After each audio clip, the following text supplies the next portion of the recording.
Welcome. Welcome to the Dispensary Town Hall. This is our second Town Hall of 2023. We had our first one this morning at 8 a.m. with patients.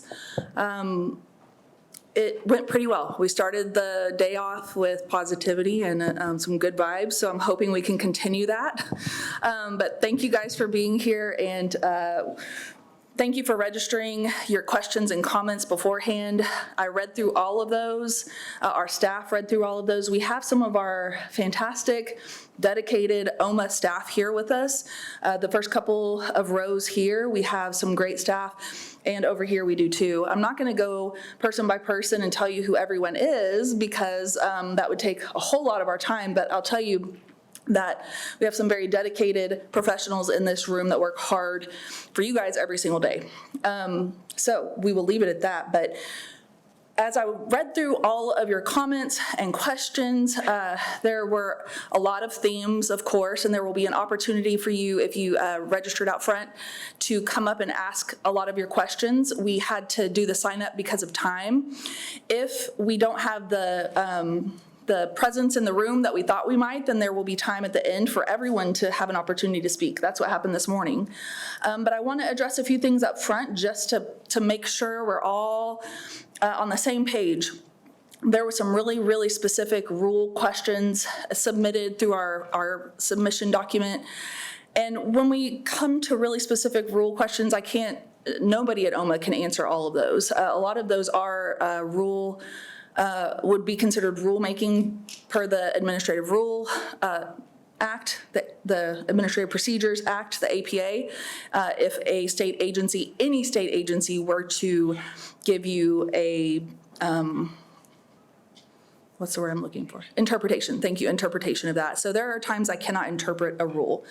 When it comes to State Question 820, a lot of you have questions on that.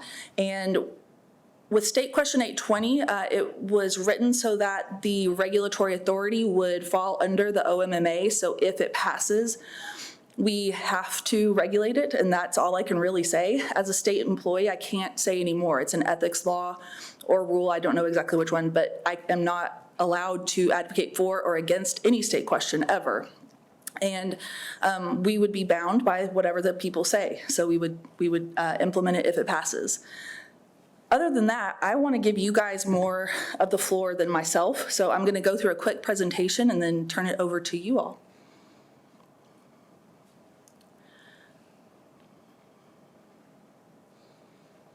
I'm going to ask McGregor in the back if he could please click on the Transparency Project, and we're going to start there because this is something exciting that we have implemented recently. Some of you have seen this, especially if you were in the earlier session. I'm hoping it works. I've heard that the technology back there is a little more difficult than I give them credit for.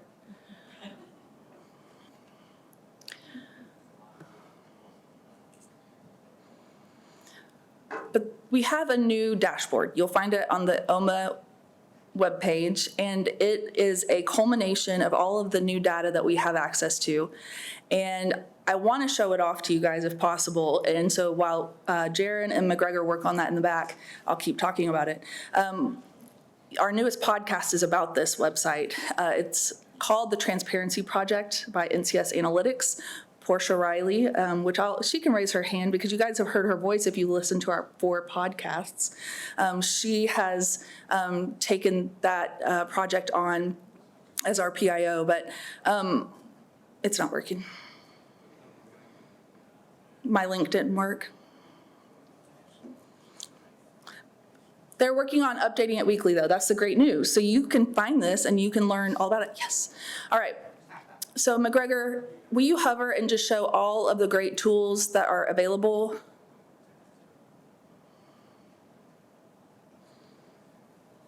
McGregor, will you please just hover and show all of the great tools available on the website? So it shows county by county.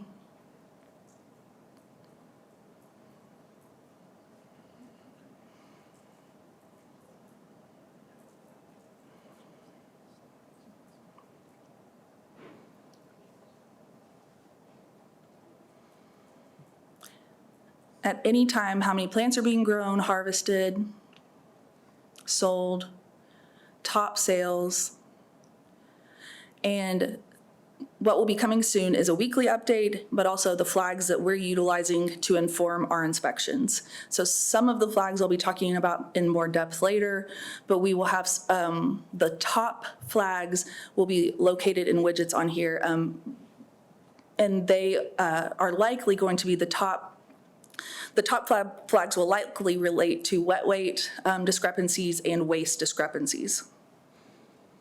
Thank you, McGregor, and we can go back to the slideshow.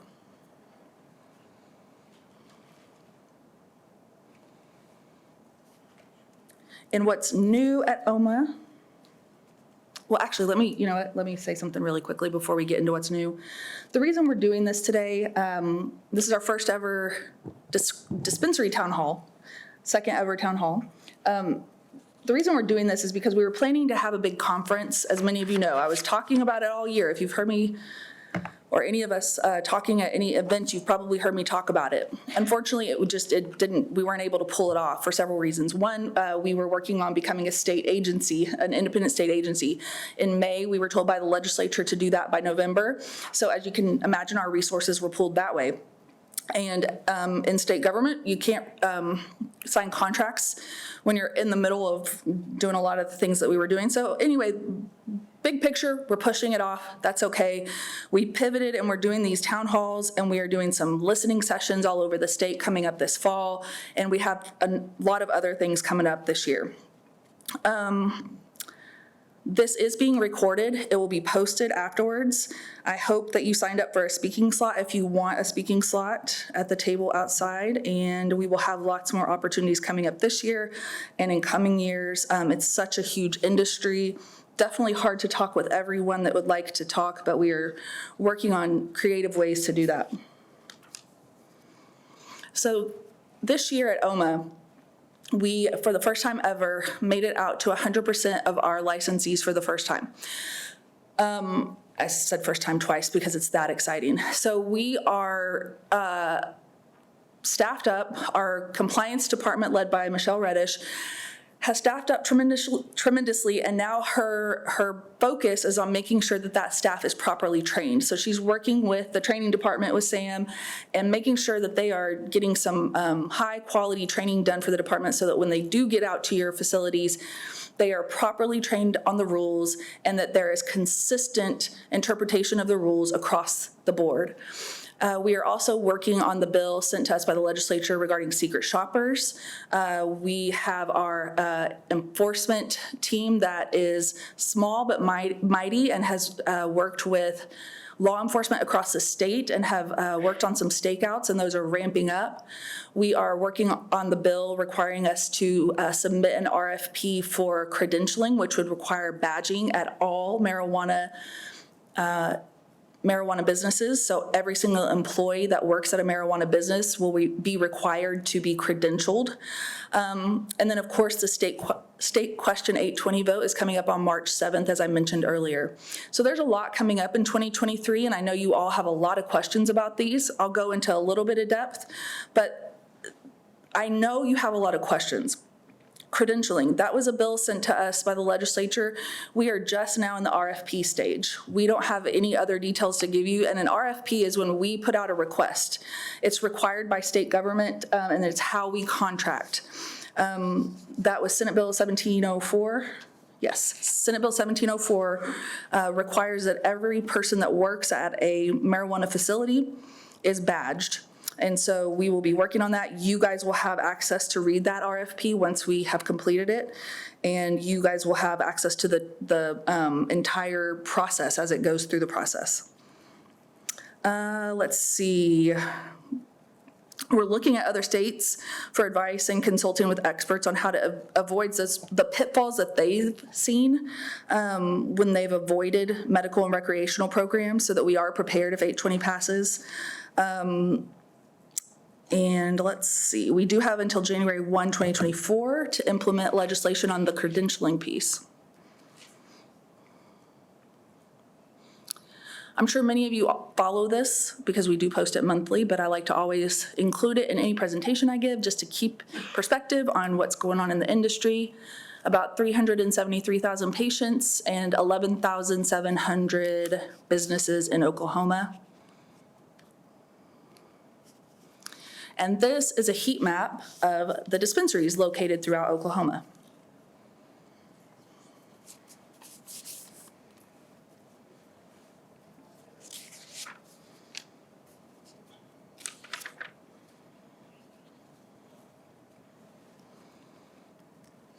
Processors.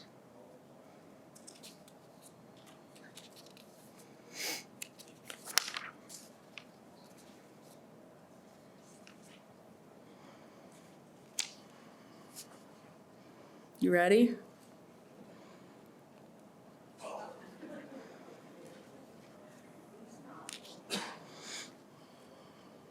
So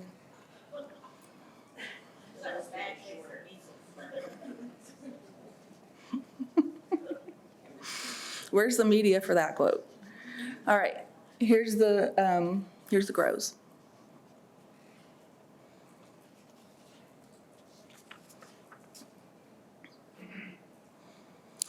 All right, the excise tax is paid at the dispensary level, so you are all in this room very familiar with that, right? And you all submit that to the tax commission, right? Without fail. There are many regulatory bodies that touch the medical marijuana industry. It's not just us. The tax commission is one of those. You guys work with them to submit that tax. State question 788 did set out that 7% excise tax is paid at the dispensary level. That tax is what is used to fund the regulatory agency, with leftovers going to 75% of the leftovers go to general education and 25% to drug and alcohol rehabilitation. The drug and alcohol rehab fund did stay at the State Department of Health in the 206 fund. You can see in the graph the current fiscal year 2023, is in the dark red, in the kind of middle there. I'm pointing back there, you guys are looking up here. You know what I mean?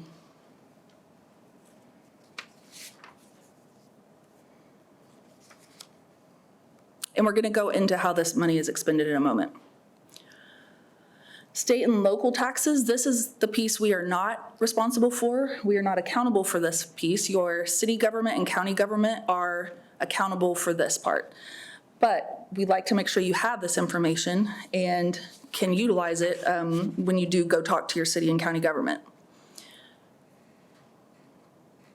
The graph is similar in that fiscal year 23 collections are lower than the past 2 years.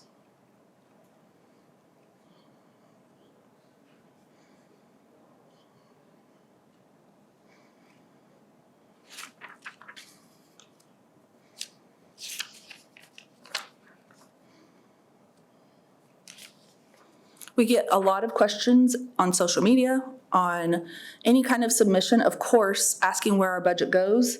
And we can always talk about it. Also, it's all open. There's no, it's all open records. It's all easily findable. I believe there are websites that have this information pretty easily searchable.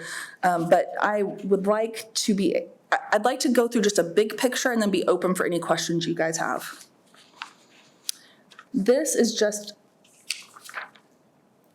the collection side again in a different form, but showing the revenue that we have brought in from the excise tax collections, the patient licensing, and commercial licensing. So the blue is excise tax, light green, patient licensing, and then the dark green is commercial licensing.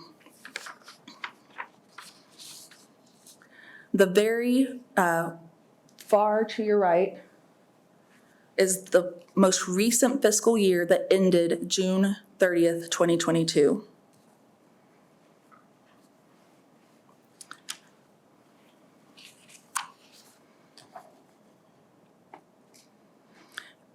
So you'll note that everything was down just a bit, but state fiscal year 21 was obviously the highest point in the program's history.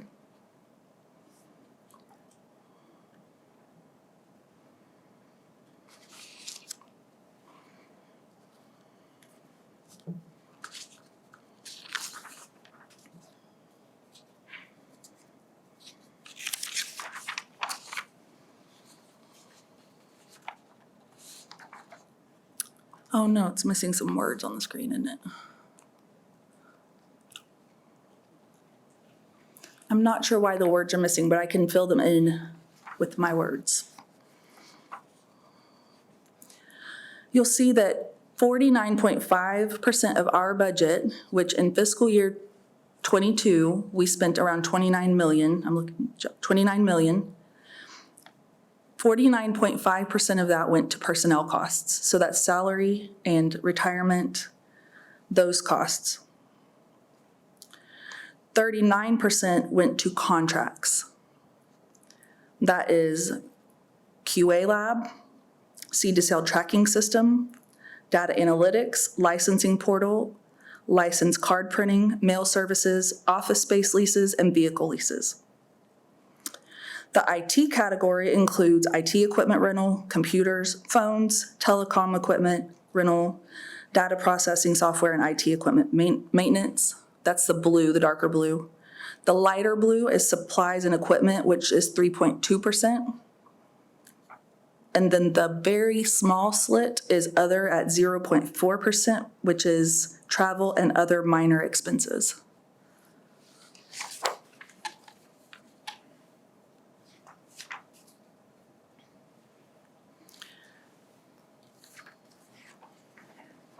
All right, rules and legislation. On November 1st, the day that we became a standalone agency, the governor signed our rules into a brand new code, or a brand new section of the code, which is Title 442.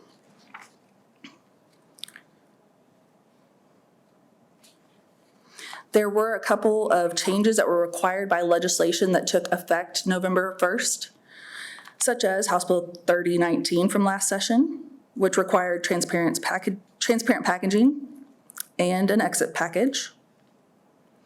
Senate Bill 1367 increasing penalties for diversion and fraudulent reporting. Senate Bill 1737 requiring signage and registration with ODAF. So these are bills that passed last legislative session and were already signed into law by the governor, but we are on the precipice of the upcoming legislative session. So today, we are one day ahead of the big bill filing deadline for this next legislative session. Tomorrow, there will be a slew of bills filed. Or by tomorrow, I'm sure they're trickling in. I'm looking at Ashley, are they trickling in? Yes. And she pulled several bills for me that were dispensary focused to highlight for you guys that are already out there that have been filed ahead of the deadline.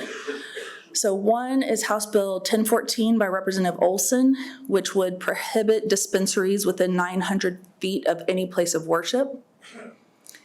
Senate Bill 134 by Senator Rogers, which would adjust licensing requirements for dispensaries to include a temporary license step prior to authorization for an annual license.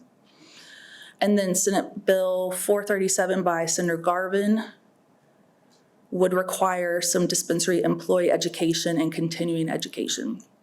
So this lets you know that the legislature is still looking at marijuana bills and will continue to do so. So your engagement, if you have an opinion either way about these bills, is important. Okay?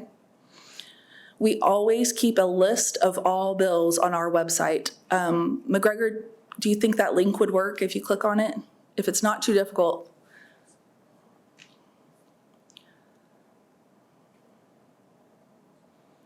And when you scroll down, there is a drop-down menu that shows the list of bills from last session, and there's Barrett's face.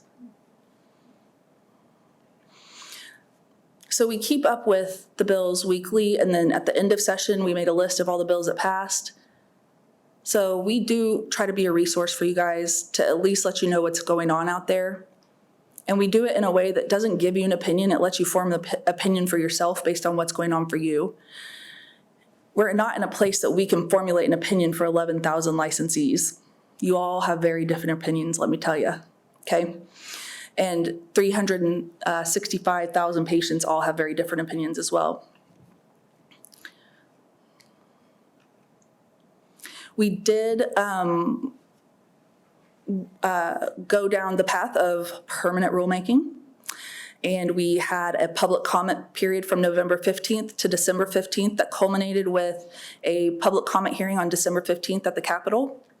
We had the most people show up and come out and comment than I think we've ever had. And so it was really encouraging to see so much public engagement that day. So FYI, I was watching, so I'm always around.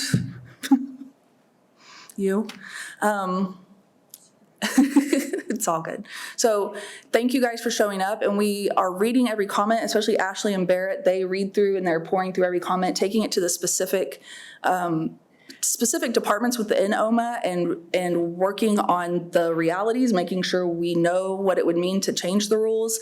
And so once we have those finalized, we give them to the legislature, and they'll be put into the omnibus rules bill by the end of session, and then the governor will sign it, most likely sign it.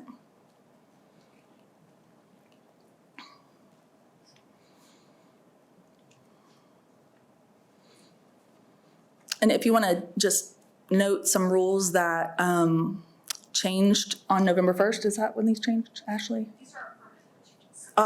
These are proposed permanent rule changes. Perfect. Thank you, Ashley. Proposed permanent rule changes required by legislation or to provide clarity. So these are some that Ashley highlighted specifically that would affect dispensaries if you want to make sure you've looked at these in these sections. Clarify that specific patient transaction information will be maintained.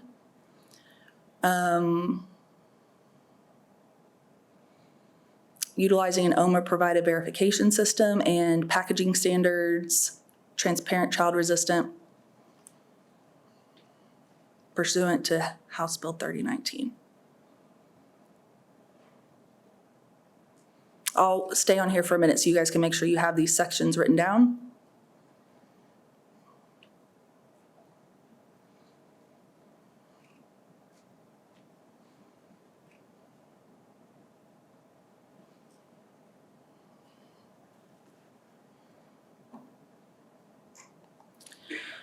All right, Lee's department put together a few slides just to give an update on what's going on in the labs area. By the time products get to you, of course, they've gone through this step, but I think it's important that the entire industry knows what's going on in the labs department because it affects everyone and it affects the patients that you're serving. The labs department has been working really hard this year on a lot of different projects, but along with the projects they're working on and investigations, they've also been doing their annual inspections. So they did a total of 18 inspections this year. They spend about 3 to 4 days on every single inspection. And the reason I highlight that, it's easy to just say it quickly and it doesn't sound like a lot, but that means they're pouring into every single detail on site. They're looking at the SOPs, the instrumentation, and they're digging into everything on site at these labs. They spend 3 to 4 weeks then reviewing that data. They've done 2 pre-licensure inspections for investigations that resulted in a surrendered license, and 3 of those are still in progress, so they are still digging in. And there have been 3 recalls done on marijuana and marijuana products. We do have a link on our website now where you can always find embargoed and recalled products on our website at any time. And they consistently refer out to other departments within OMMA to make sure that they're communicating and working within OMMA with other departments, because it's easy to get your head down and kind of just keep your eyes focused on your work, but you have to make sure everyone knows what's going on. And so they refer out to compliance, they refer out to our enforcement division, and they also refer out to other departments within state government, like Department of Ag, City Fire Oklahoma City Fire Marshal, and I would say others like DEQ, and I believe there are a few others that they talk to on a regular basis. Metric, of course, brought an extra layer to everyone's lives this year, including the lab department, because of that bottleneck that was created at the lab level that you guys probably heard about from your colleagues. And they worked about 904 metric tickets. They're down to 80 a week. Many of you have probably potentially talked directly with Becky Taylor. Shout out to Becky.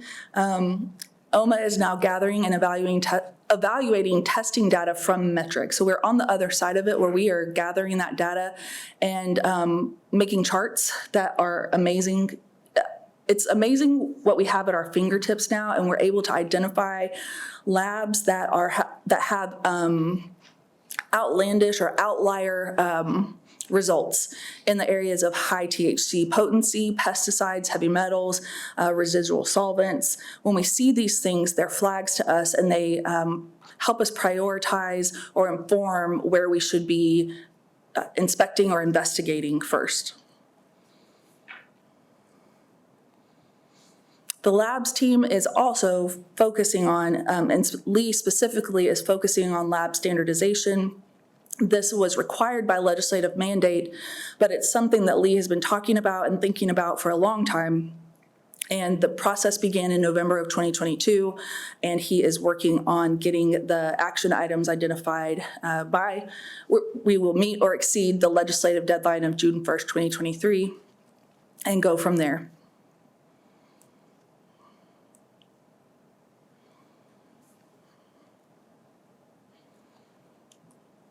And then our compliance department, which is the largest department by far. Out of our 260 employees, we have well over 100 in that department, and 100 alone are in the field. And they are all doing some hands-on metric training today out in the field, and things are moving forward, which is fantastic. So Michelle created this graph so that I can show you all, but you'll see we have the compliance inspectors broken down by regions, 6 regions total throughout the state. And if you look in the bottom right-hand corner, it'll show you the total number of inspections that they've done throughout the state. So the total is over, my eyes can't see that. I can tell you, I don't have a slide up there, but I can tell you what they are. So region 1 is Oklahoma City in the middle, and then it goes out from there. 2 is Tulsa, northeast. 3 is east, middle. 4 is southeast. 5 is southwest.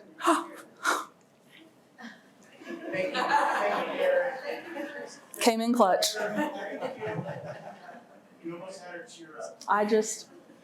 Do you see what I'm telling you guys about the amazing OMMA staff right there? Okay, so 5 is southwest, 6 northwest.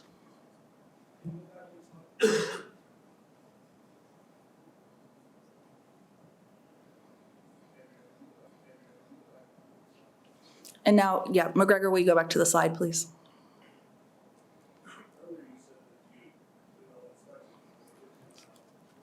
Yep, I was just about to go there. We set the date for 100% inspections for April 2021 to May 2022. We had to set a standard. Otherwise, it would be constantly rolling. And so the cutoff date was metric implementation date. And so that was everyone who was licensed and operating in that period of time.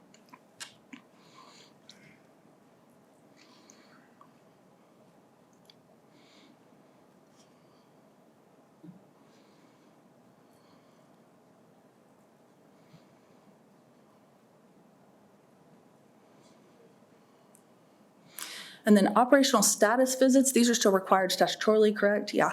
And these are just a quick visit to see if licensees are operational. We're hoping that we can join them together in the future, and that is a conversation with the legislature.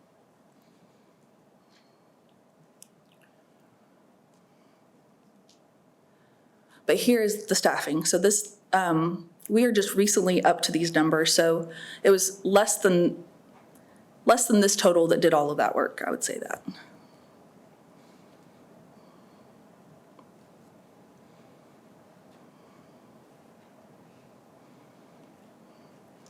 And for some of the highlights, I don't want to just read them because I did that the first time around and I feel like I sounded like a robot, but we have some exciting things going on in compliance. And what it really boils down to is utilizing data that we have from NCS and Metric to inform and flag how we prioritize our inspections. So one is flowering time and one is harvest waste discrepancies. I'll let you take a moment to read these.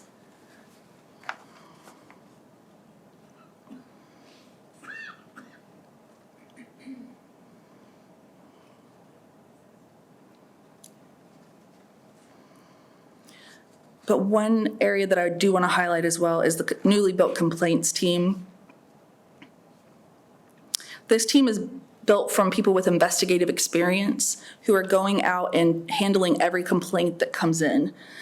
So complaints have been coming in. I'm sorry that this is blinking. I'm not sure what's happening. I'm sure it's being addressed. But duet? It did? Yes. Sorry.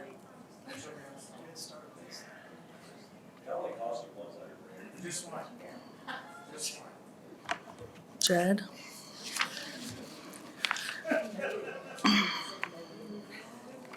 Okay, so, all right. Complaints have flowed into OMMA since the day it opened its doors, right? There's so much going on, and it's rightfully so. There have been so many things to complain about. And we have handled them and handled them the best that we could. We now have a dedicated complaints team that investigates and fields and makes sure we're prioritizing. And the team is made up of properly trained, experienced investigators who have the right relationships with the Bureau of Narcotics and law enforcement across the state, with our own agents in-house. So we're in the best place we've ever been. And it's time, it's about time. It's taken time to get here, but we're in the best place we've ever been. And so I want to brag on that team, and I believe you will all see some really great things coming in 2023. So I'm excited about that and ready to open the floor for the question and comment period. And Naomi in the front has a list. She is the keeper of questions, and what I would like for everyone to do when their name is called, please come up here. You're gonna push this little button on your mic and please state your name. It is being recorded, so you'll need to speak into the mic so that it's picked up on the recording. You can talk directly to me, you can talk to the audience, whatever you'd like to do. If you have a specific question that you would like answered, you can let me know that. If it's rhetorical or something you just want everyone to think about, kind of let that be known. Please understand that there are things I can answer and there are things that I can't. If you get rowdy, please know that I will ask you to step back. So please don't get rowdy. If you, I don't know, if you have nice things to say nice things. Is that a good angle? It's perfect. Okay. You're getting a lot of compliments right now.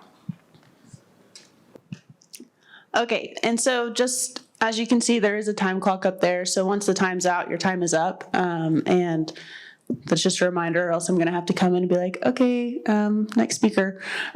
So our first speaker today is Anthony Rodriguez.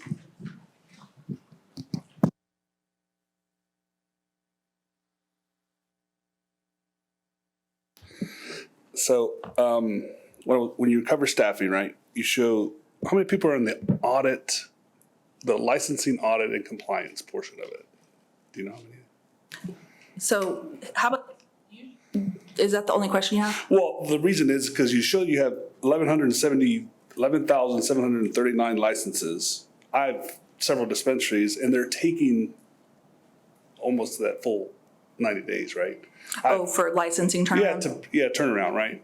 And if I do the math, right, you should need 10 to 15 people in that department looking at 49 applications every month or every day to meet that requirement. Are we staffed? You say you are, but we have licensing that are taking up to 90 days. If you want to use your time to ask me all your questions, I'll address it after. Okay, promise. perfect. No. Do you have more questions? That was than that? That was it? Then yes, I would be happy to answer. No, stay, Tony. I didn't want you to use, if you had other questions. No, you're good. Okay, so we are hiring more in our licensing department. We have open jobs there for sure. Licensing is an area right now that we are working with the contractor that we have, the vendor that we have for our software. We've had some struggles that we are working through with them, and we are holding them accountable right now and working through that. But we are also working on staffing. So behind the scenes, that is a high priority for us right now because we don't want you guys waiting the whole time if it doesn't need to happen. Right. We've increased our diligence just to make sure that we're not letting the wrong, criminals through the licensing system as Right. has happened in the past. But if you are a legitimate licensee, that, we don't want it taking longer than it needs to Okay, take. perfect. Okay, thanks.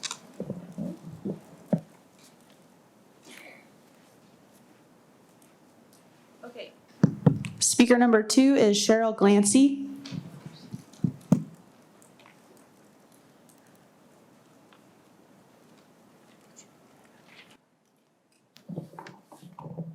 My name is Cheryl Glancy.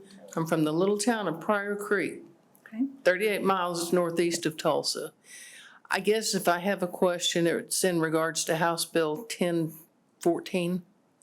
Can that be added to? Yeah. And the reason being is we cannot, as a town, I'm on the planning commission there, and we cannot regulate where dispensaries are located. They should stay in the commercial districts, which is fine. But now we're getting them to where they're encroaching in the residential by close proximity to mental hospitals, even to the extent of daycares across the street. And it's not just my town, it's all of the little towns. Hold on, are you a dispensary owner? No, So you're a council member for your town? nope, I'm a volunteer for my town. And that's okay. We invited the whole, Or are you for marijuana or against? Mr. Kumbis, we invited everyone. This is for all of Oklahoma. And she has an opinion just like you do. Well, So, the Miss- dispensaries generate tax revenues, so no, I'm not against them. I'm just against them continually encroaching where they shouldn't be. So that's, so it can be added to? You're asking about a bill that was recently filed. We can't add to bills. That would be something that the legislature would do. Okay. Yeah. But that's what you're, okay. I understand what you're saying now. I wasn't sure what you were, I'm working with my legislature, okay, so okay. thanks. Uh-huh.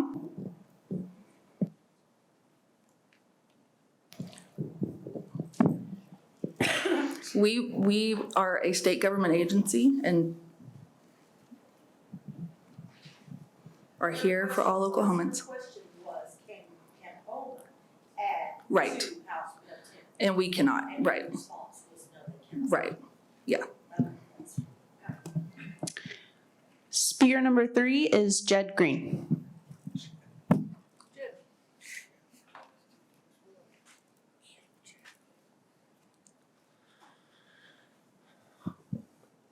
All right, am I gonna get the purge horn when that?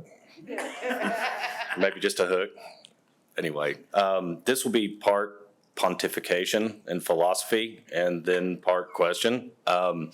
So what I want just to philosophically say that fundamentally for our state is now in the marijuana business. And as the dispensary owners here and all licensees are part of that collective. And so what I want to say is simply this, is that when the concept of diversion, the concept of black market sales, the thing that I would ask that our regulators and especially our lawmakers keep in mind, understanding where those boundaries are, is that anything that is a duplication in regulation, anything that raises license fees, anything that creates unnecessary steps for those business owners, and specifically these dispensaries who are on the front lines, they are the retail outlets.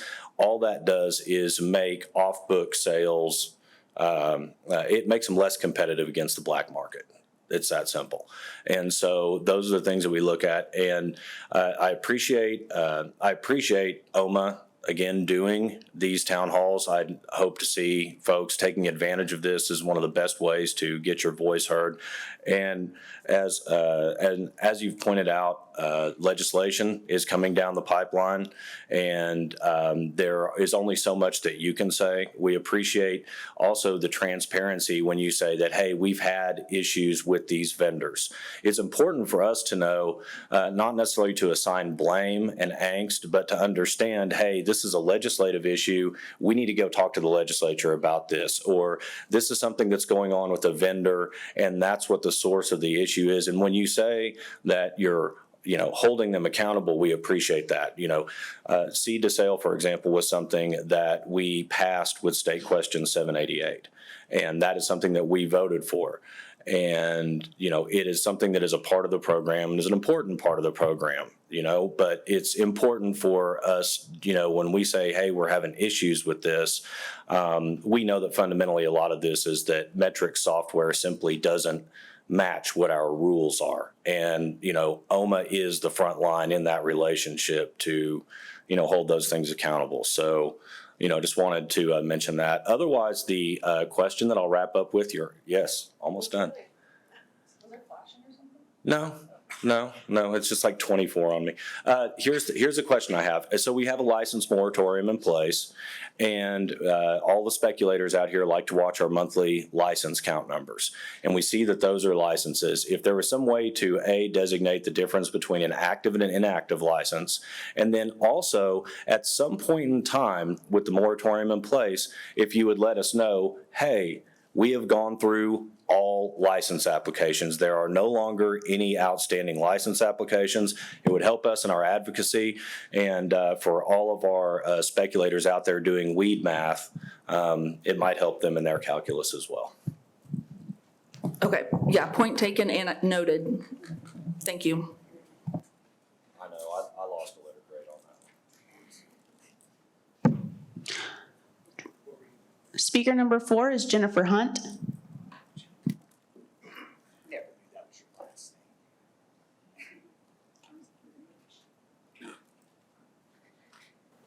Hello, I'm Jennifer. I have a small dispensary and a small grow in Pot County. We're in pink.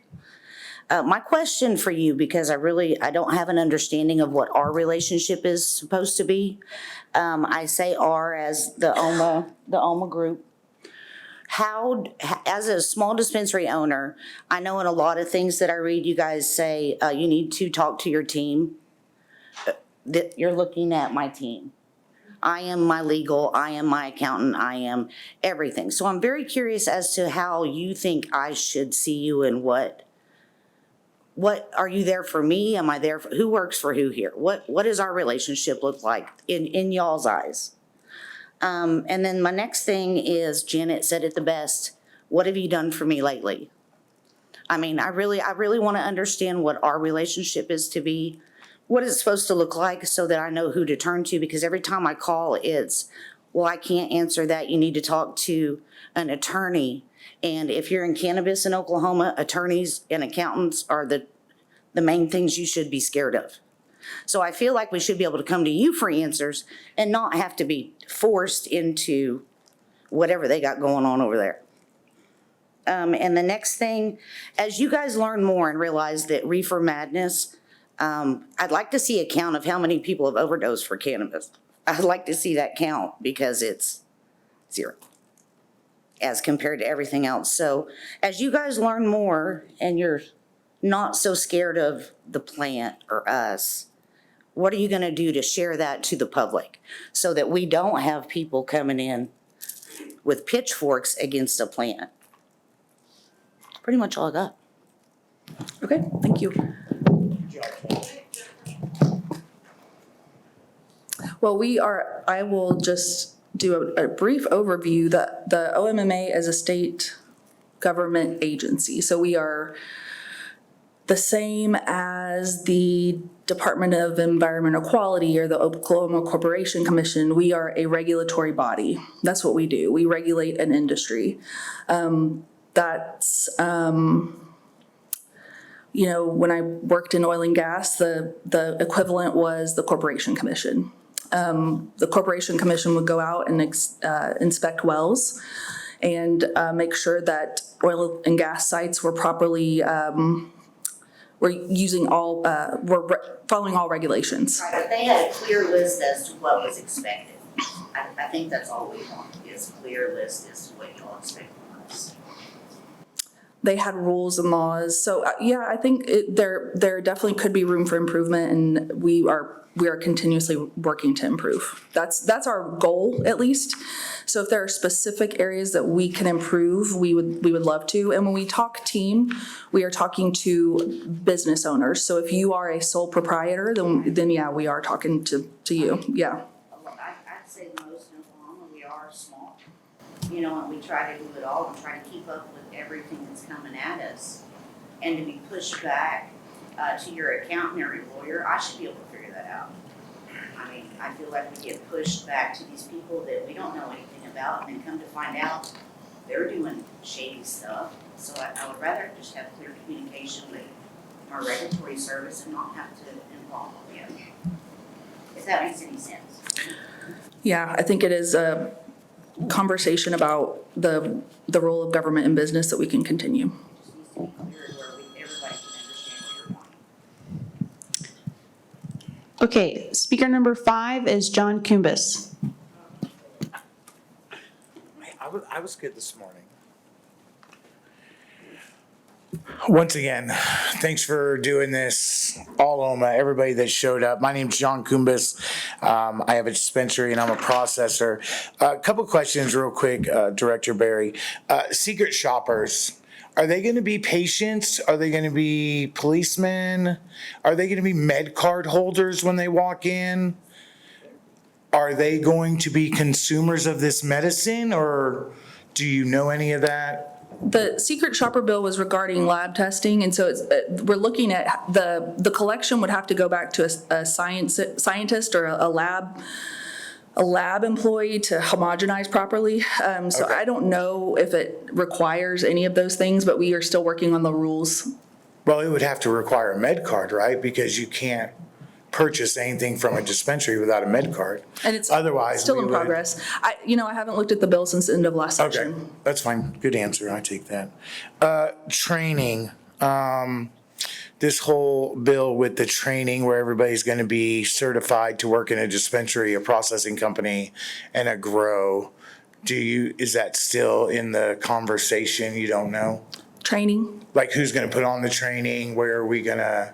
There's a bill regarding credentialing that did pass. It doesn't require training, it just requires badging. Okay. And then there's a bill that was filed by Senator Garvin for next session that would require more training. Okay, got it.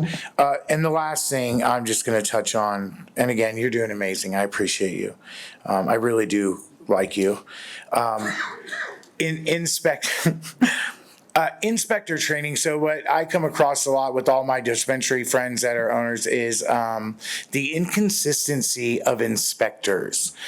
You'll have one inspector go to Pot County Hideout, then you'll have an inspector go to my dispensary in Mustang, and they're reading the law differently and how it's written. So is OMMA going to, or are you currently having every inspector in one room and Director Barry or anybody OMMA is saying, listen, this clearly states that the marijuana symbol needs to be red, white, black lettering. It needs to be this size by this size. That's it. There's no other interpretation for it.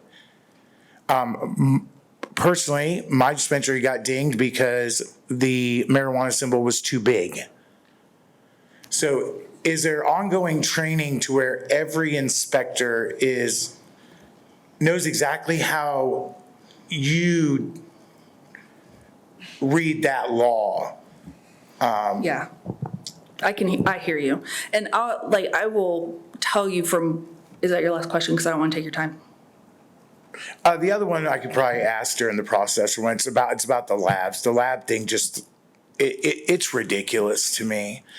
And what's ridiculous is we have these labs out there that are under investigation, but they're still operating and taking people's money. So, but I'll do that later. Yeah.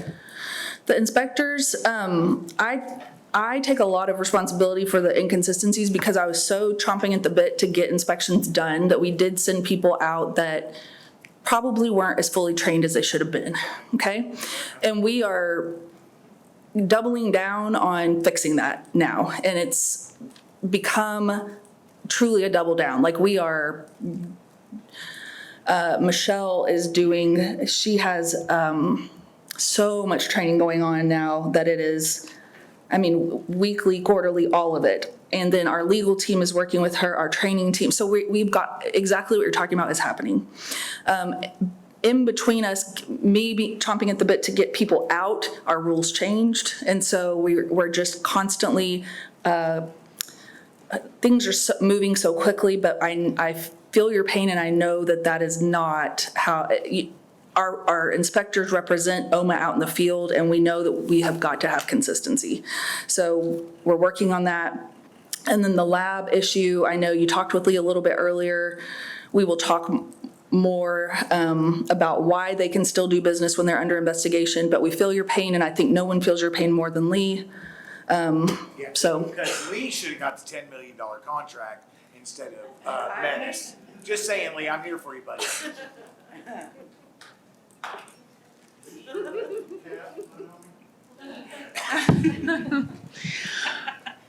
Okay, speaker 6 is Ernie Nice. Afternoon, Director Berry. Hi, my name is Ernie Nitch. I'm with OMMA Labs. I have about 12 licenses all across southern Oklahoma. First comment, thank you for being here. We've wanted more town hall meetings like this so we could express ourselves. And thank you for being in your position. I think you're the third or fourth director, the fourth. And I just hope you stick around because there's a lot to fix. And I think with the coming referendum vote, things could blow up even more. So please stick around because we need help. The whole thing needs help. One of the things I'm getting a lot of rejections now, my licenses, is for tax issue. And what tax issue? If I would give OMMA maybe a 5 out of 10 in dealing with, well, maybe, I don't know, trying to get information on OMMA, like on the call-in lines and everything, I would give it a very low rating. The worst is the tax commission.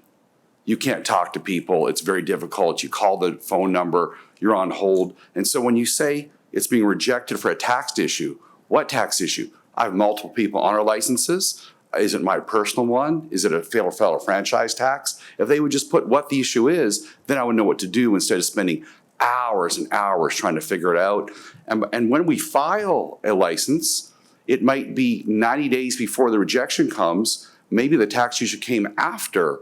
What I'm finding out is it's much after. And so that's incredibly frustrating. So I don't know if that could be addressed.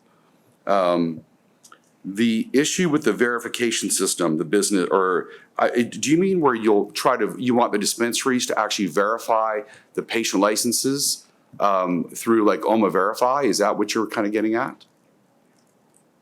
It's the bill you showed. You're supposed to do that verification. What are we talking about? Proposed bill that was to verify. To Proposed verify. rules? Okay. And we, Elizabeth Bain, who handles I think the head of our region, fantastic inspector. She's told us, go ahead and start to do as much as you can.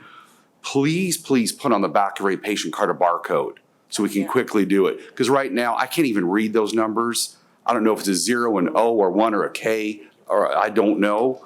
And I think everybody has probably, I can't imagine how you'd operate without a POS system. Our POS should be doing those checks of the patients. Maybe they're not. or they're not doing it properly, I think that should get fixed. I've got a lot of other questions, but those are probably the main ones. Samples. As a dispensary owner, I want to get samples from vendors. There's no system to do that. We have to go full metric to do anything, even for like 1 gram of flour, and there should be some way that salespeople can effectively go on the road and show their wares without going through incredible hassles. Thank you.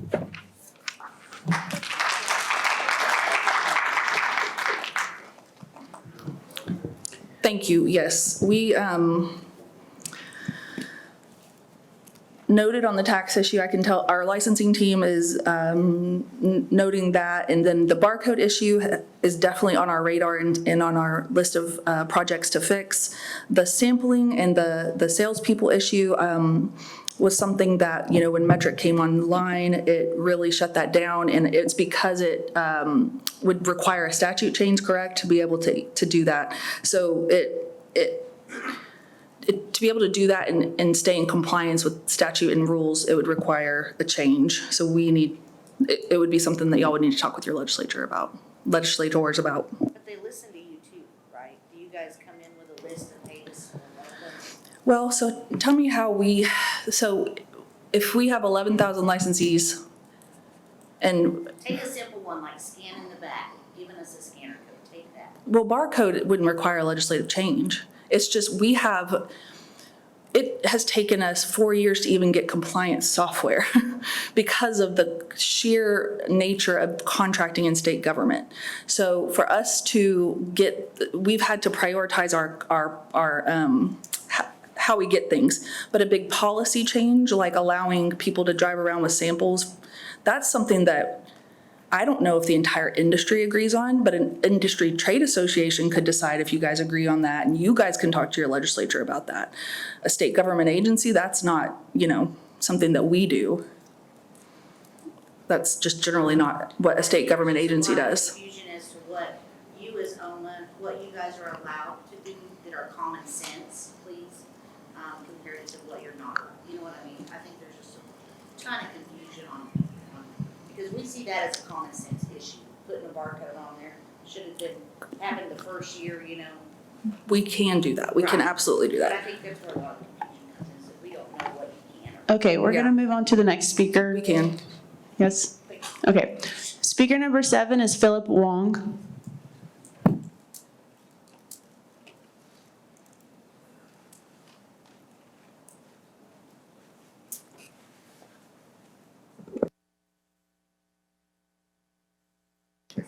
Sorry. Thank you for the opportunity to be here. My name is Philip Wong. I work with a lot of folks, licensees, in helping them with their licensing, with their compliance.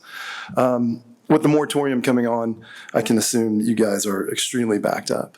And maybe that was an anticipation of having a limit on approvals and reviewing. But now there seems to be, the new concept of selling licenses. And so I know you're probably just increasing your load even more because there's folks trying to transfer those licenses. So my question is primarily regarding operational support within OMMA in the process of those transfers. You've got your portals. There's some inconsistencies when we're calling to try to get access to those.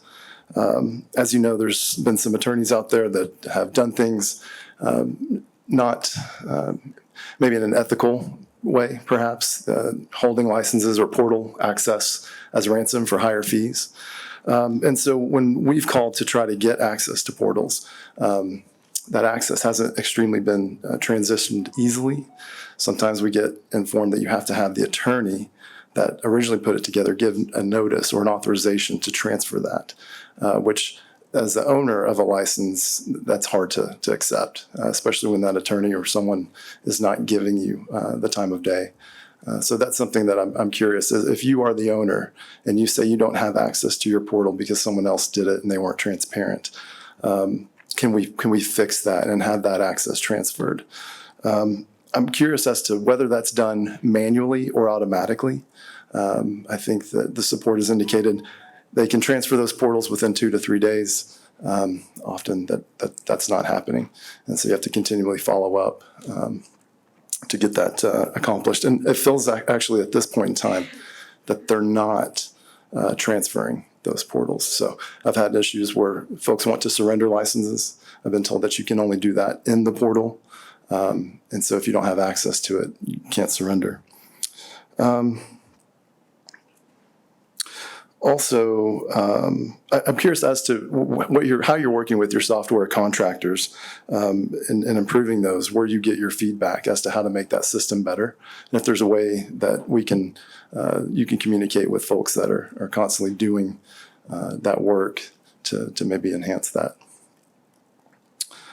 And in addition, just to kind of piggyback, it would be very helpful if authorized users could be assigned to those portals at the discretion of the owner, so that you're not having to call in multiple times. That's it. Thank you.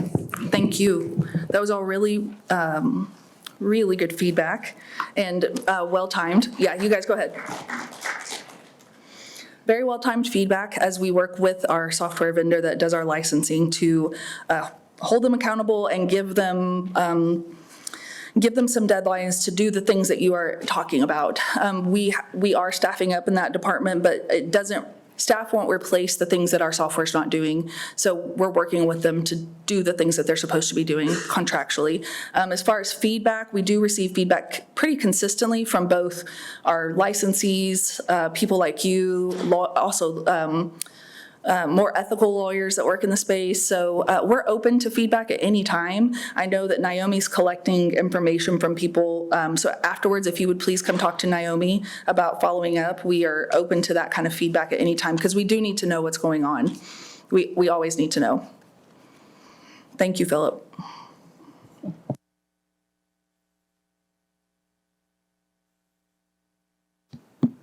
Okay, speaker number 8 is Jana Stolens.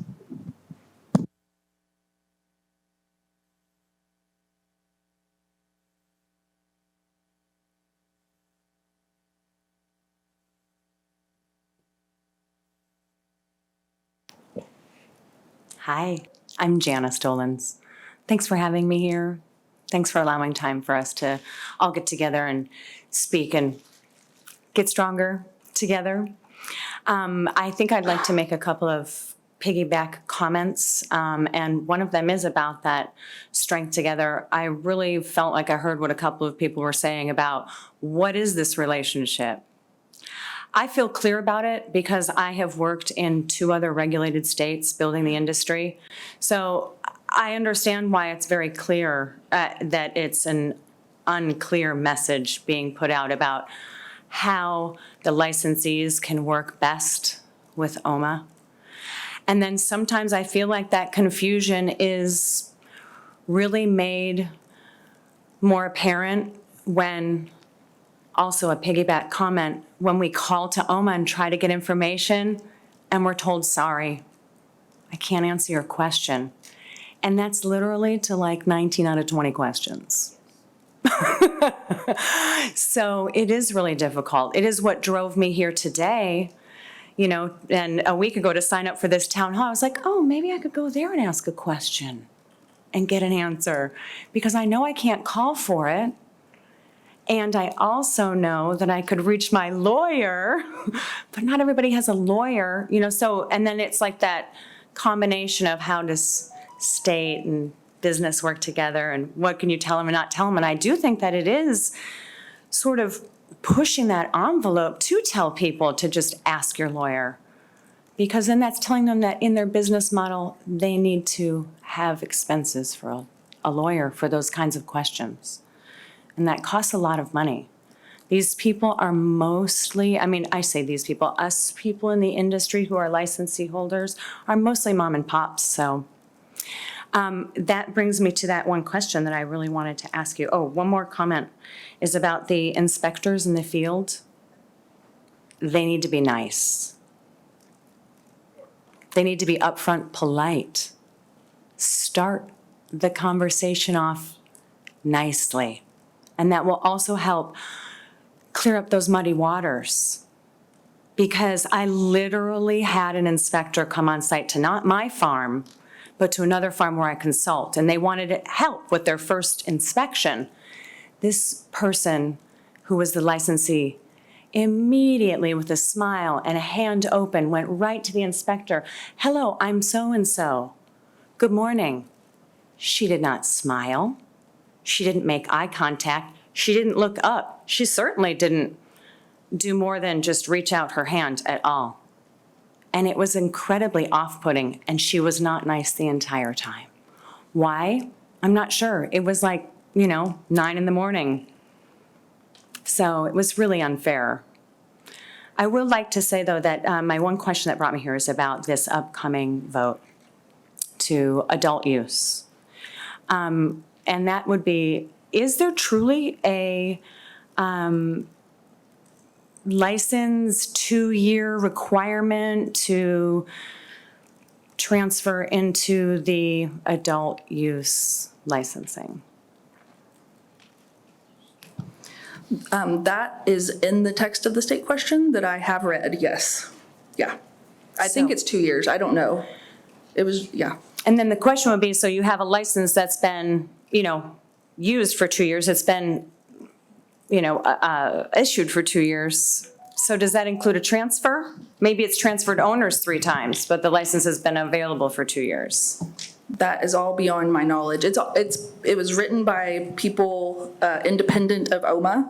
It hasn't been voted on yet, so we are not even in the stage of regulating that market yet. So I've read the state question like I hope you guys all do before you vote on it. Yes, right. Yeah.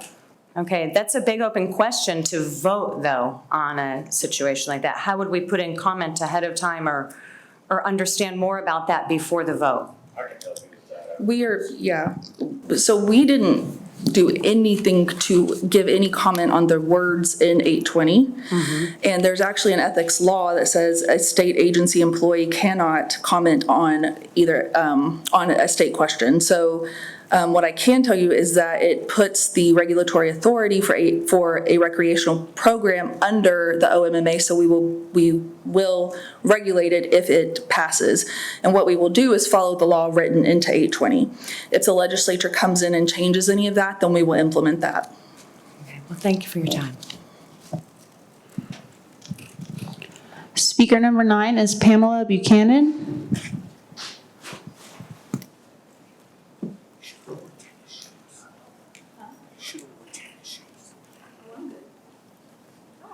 Hi.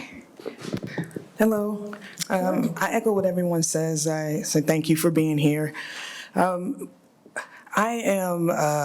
have a couple questions. So I am a physician. I deeply believe in cannabis. And what I want to know is how OMMA can partner with the medical field to add some legitimacy.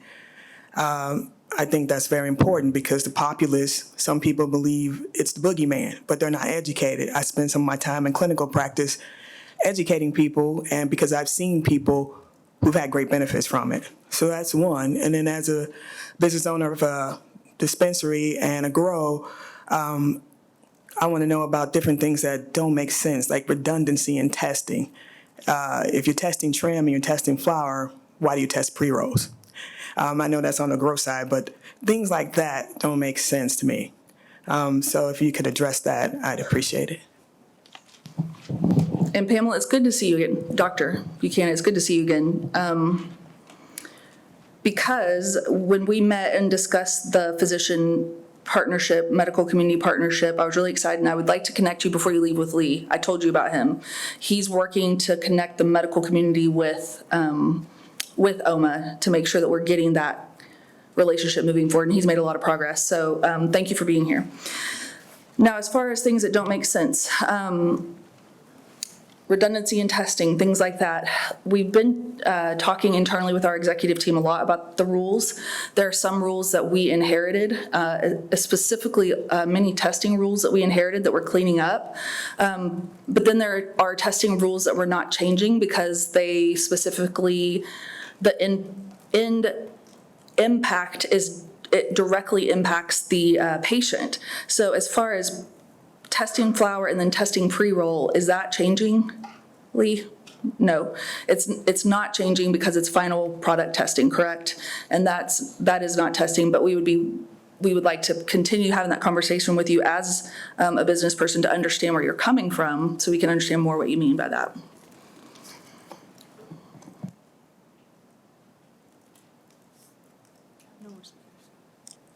All right, we do have more time, so we are opening the floor to people who did not sign up but would like to come up.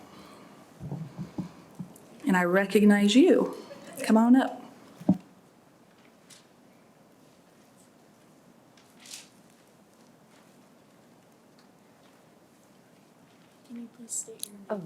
Christy O'Neill. I gotta push a button. Can you hear me? Fabulous. My name is Christy O'Neill. We're grow processing and newly licensed dispensary, but not open yet. Thank you for attending our town hall meeting with Senator Jett. So much came of that from many of the people that were there, to the point that we are going to be doing them all over the state. We've got 6 of them being set up currently, so expect the call. But a lot of people that we spoke to are anti-OMMA because it's your fault that you're tormenting us with all these rules and policies. And at the end of the day, it's our fault for not going to our senators and our representatives and saying, this is what you're doing to us. They're making these rules. And I mean, I've cussed OMMA on occasion myself, so.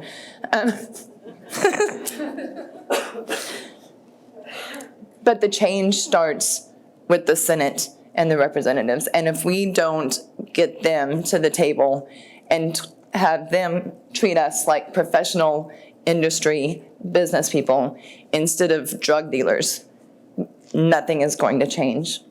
Nothing is going to change for our industry, for the medicine, for the patients. We have to start the change. And it starts with our politicians who don't know what the rules that they're making are doing to us, to the people that have to enforce them, and to the patients that are being affected by all these additional costs and rules and regulations. We contacted every media person in the state for that town hall meeting. Not one showed up. Not one. Because there wasn't OB&ED doing a drug bust. There wasn't anything happening at that event to put us down, to make us look like drug dealers. It was all very clean and professional and educated. So there was no interest in the media. Nowhere did you see where 100 medical marijuana professionals were in a room with OMMA, OB&ED, and the senator discussing like adults what changes needed to be made in our industry. If we would have had a drug bust go down outside the door, they would have been there all day long.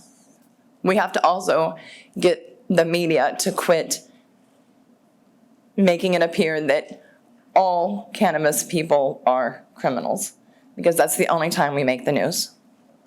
That's the only time we make the papers. Do something to make them see us as professionals and bring the medical side in. The last thing is on the license and renewals. I know that y'all don't have enough people to do all of that, but on 3 of our renewals, it came back after 70-ish days, rejected because our background checks were out of date. There's some, and we had to pay another background check fee. So some of the rejection things that are coming back aren't initially our fault. So if somewhere in the system, it could be navigated to where when something is expired because of the OMMA time it takes to do something, we are not in trouble for that or held up by that, I guess I want to say. But thank you for doing this and for bringing this to the table today. Yeah, that's a very fair response, and we will look into that. Thank you, Christy.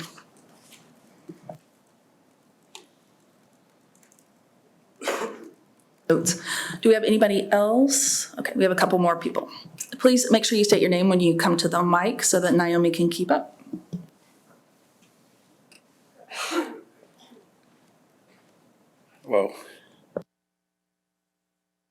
On, sorry. I'm Chris. Thank you guys for being here. The wife and I own Ganula Gardens in Pegs. Probably 300 people live in Pegs. But one of the issues that we have is just like our renewal. We've applied to renew our dispensary. We've been operational since 2018. It was denied because one of us renewed our driver's license, and that wasn't sufficient for the 2-year residency, but we've been licensed through OMMA since 2018, so seems like that would cover our residency. And then we applied for the address change. The city of Catoosa approved all of it, but forgot to check one box. We've been waiting over 6 months to get this stuff worked out, and we've had bills occur. We've had all of these, it's still, we had to pay rent on the building.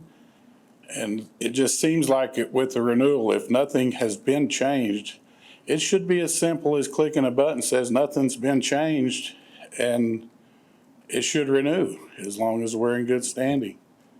And that's all I've got for today. We'll be here tomorrow and I've got more, but thank you. Okay, thank you. Thank you, Chris. We'll make sure to look into it. I think, did you submit a question beforehand or submit that info beforehand? I don't think so. We'll make sure we have your contact info so that we can look into it and follow up.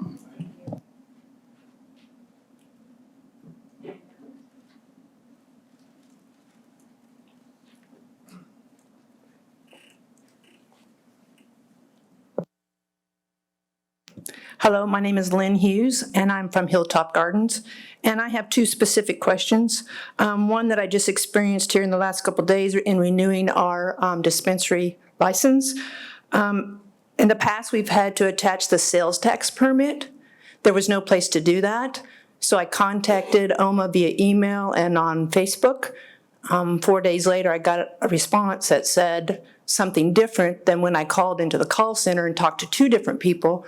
Was on hold for an hour for each one of those. So I got 3 different answers.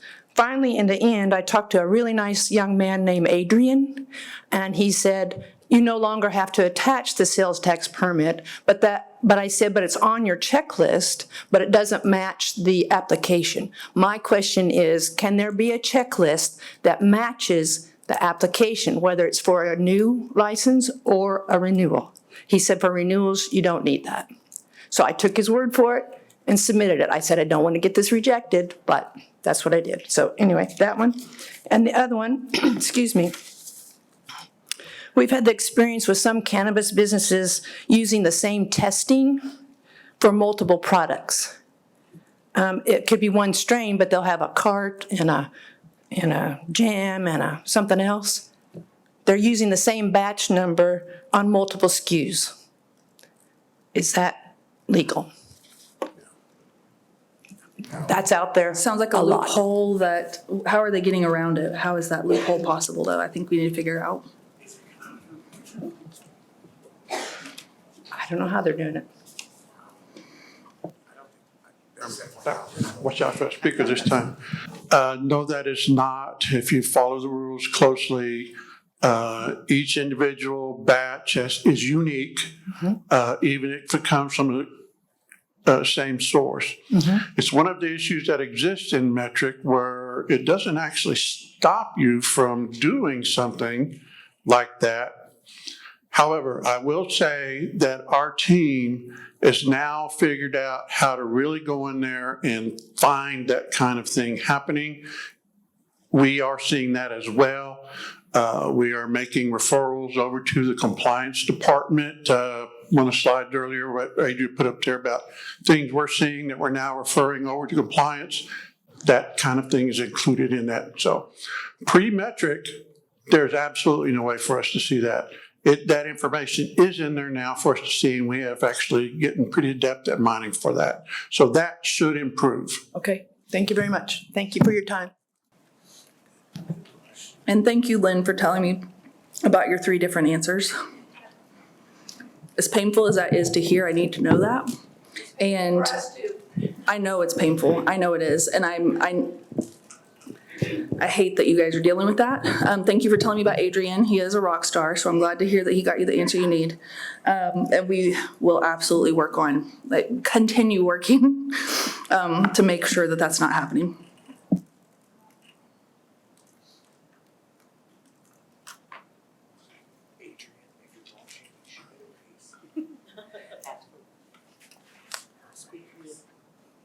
Push it. Oh, it's on. I'm Joanna Hamrick with Primal Cannabis. I kind of have some piggyback questions based on what we've talked about today. We're vertically integrated, but I would say I'm mostly a processor. But piggybacking on the rogue inspectors is what we call them. So I get an inspector that goes into a dispensary. They're given wrong information, but I can't convince that dispensary owner of otherwise. I just cannot convince them. I'm like, no, for real, that's really not how it works. Like, we really, like, the testings in metric, we don't have to physically print every single test and bring it to you. And they're like, nope, I cannot take this delivery because my inspector says I have to have printed off tests at the time of delivery. You know, how do we as, you know, we do have a lot of mom and pops that don't have a legal team, that don't have an accounting team, and they aren't like us. They can't call their lawyer and get an opinion. And so how do I direct them to get them the guidance they need when they've been told something wrong? And then my next piggyback has to go to what Lee was just talking about. So I absolutely agree that, like, final batch is final batch. I also see where what we're doing, and some dispensaries don't think that's right because they're too literal. So if I have testing for wedding tree live sugar, I can sell it in a 1 gram puck with that batch. I can sell it in a 3.5 gram puck with that batch, right? I don't have to get different finished product testing because the final product weighs different in 2 different packages. And then there's possibly, I'd have to ask my lawyer, but I might also be able to put that in a disposable cart as long as I didn't add terpenes or anything to it. So I'm wondering if clarification ever comes on that, if you could spell that out for the dispensaries that are sometimes a little too literal with the wordage, and just make sure that you guys realize that out in the real world, we have this one product and sometimes we sell it different ways, but nothing's been changed about it except for the package. And again, thank you guys for being here, and I appreciate it. Okay, thank you. The rogue inspector question, I don't have an easy answer for you off the top of my head, Joanna.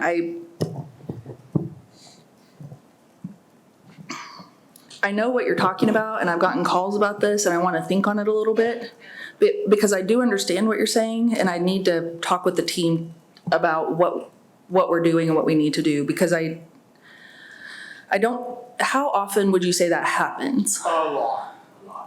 Okay. A lot. Okay.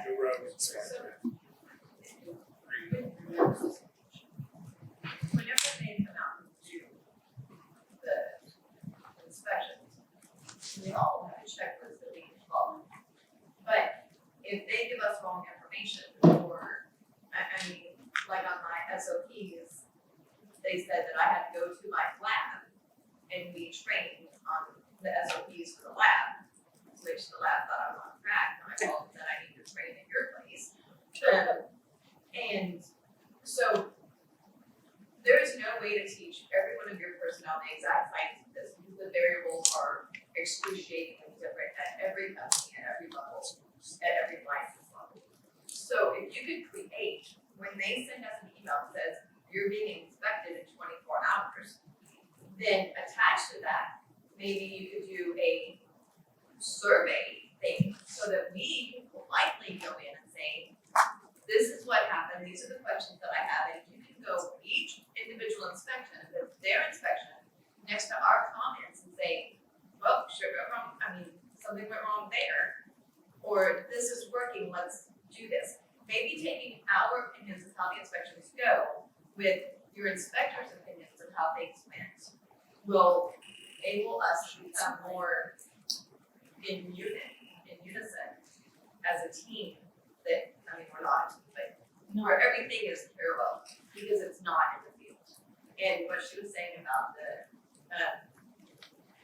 the wrong information, it's in every level. And we've had four inspections now at our grow, and all four of them had different information except the last two. So I will acknowledge the fact that training is becoming better. It's at least getting a little better. So there's progress. But if you would allow us the ability to let you know after every inspection what has taken place, not to get anybody in trouble, but to give you our feedback so that you do know when that mistake happens or when something happens. Are you already working on that, Michelle? Yeah, I thought, Michelle, that's the thing about Michelle. Every time somebody brings something up, she's already a step ahead. So we are working on that, so good idea, and we will be seeing that soon. And thank you guys for letting me know how prevalent this is, because I had not heard that it's this prevalent. So thank you. Think back on what she said. It would be nice if when you knew you were getting inspected, you had some type of checklist at different industries. You kind of know what you're supposed to do to pass the test. But in this instance, it creates anxiety, like, oh, it's the boogeyman, you're supposed to be our partner. And we just want to know that there's not extreme punitive action against us who are trying to do right if there's a simple, honest mistake. Does OMMA give you some grace to correct an honest mistake? You're not a criminal, you just made a mistake. We do have the checklist, so yeah. Well, the problem is though, is each inspector reads that checklist. Like it might say your packaging needs to be a different color. So the way the inspectors interpret it. No, understood, but so we do have a checklist available though. Yes. Have you seen that? And it's sent to you, it's sent to you as an owner. It says, hey, we're gonna inspect it, here's what you need to look at. No, understood. Step one, we do have a checklist, and we are working on training, and we are going to work on follow-up. So as far as punitive though, and partnership is not the right word though. We're a government agency. We're a regulatory body. So that's where we've got to make sure we do have a clear understanding of what our role is. So we aren't coming out to put the hammer down if you are just a business person trying to follow the rules. That's actually not our goal at all. We're coming down to go through the checklist with you. But we do have a responsibility if we see egregious violations that immediately affect public health and safety. That's our mandate to institute administrative actions that are either fines, fees, or cease and desist. So we have so much that we have to do, but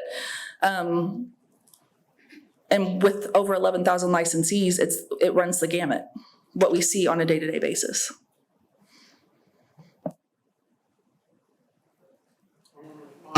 Respond to the second part of your question. And to be perfectly honest, it kind of ties into our last discussion about the black and white of things. Because we've had that internal debate ourselves, what really is a final form. I think we've actually come to a consensus that if we're comparing a bag of giant Reese's versus mini Reese's Pieces, those are really Reese's Pieces. It's kind of what you were just talking about, right? Now, one of the things we've done to kind of help facilitate that is that in the lab area, we have our own assigned legal counsel.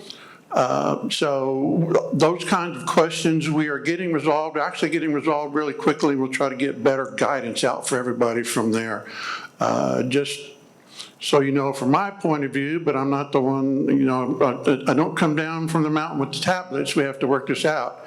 I'm in the camp of a Reese's Piece is a Reese's Piece.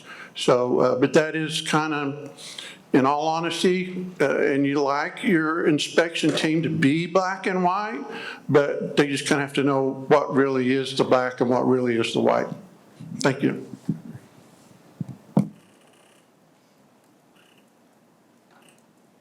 Okay, thank you, Lee. Do we have anybody else that wants to take the opportunity?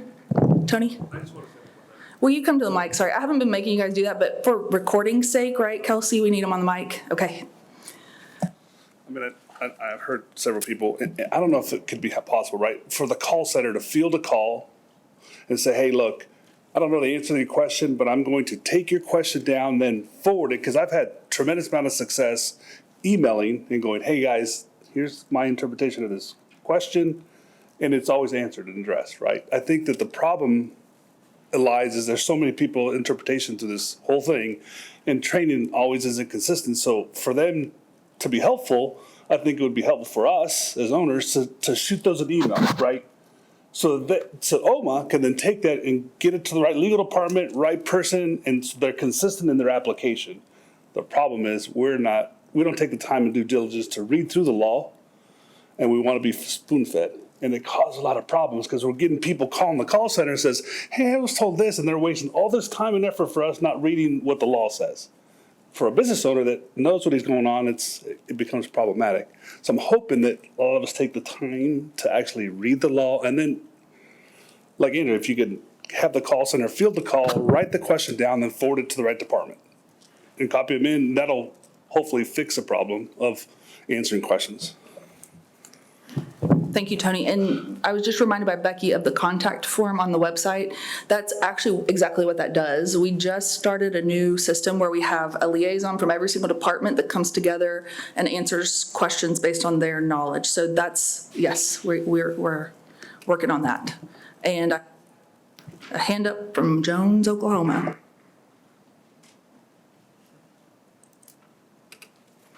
Hello, my name is Cody Miller.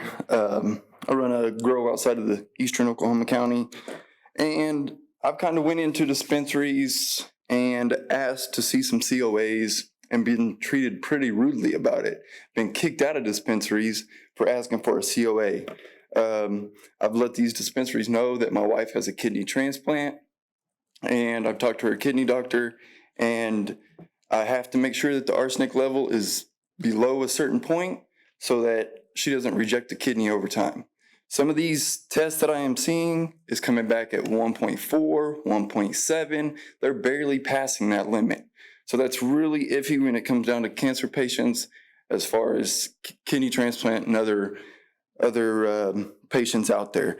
I mean, I would like to see OMMA come up with an analysis of where these arsenic problems are in the state so that these growers know that, hey, you might have to add some more filtration to your stuff to get it lower. Because I don't think I know the limit is 0.200, but 1.7, that's still pretty high, especially for a real medical patient. Another thing is with Metric. I was just on vacation, and they had issued my username out to somebody else. So they completely locked my system out. When I got finally back into the system, my plants have been rechanged and everything like that. I've had this problem twice with them. I have emails confirming this. I've had to talk to supervisors and stuff like that over this deal.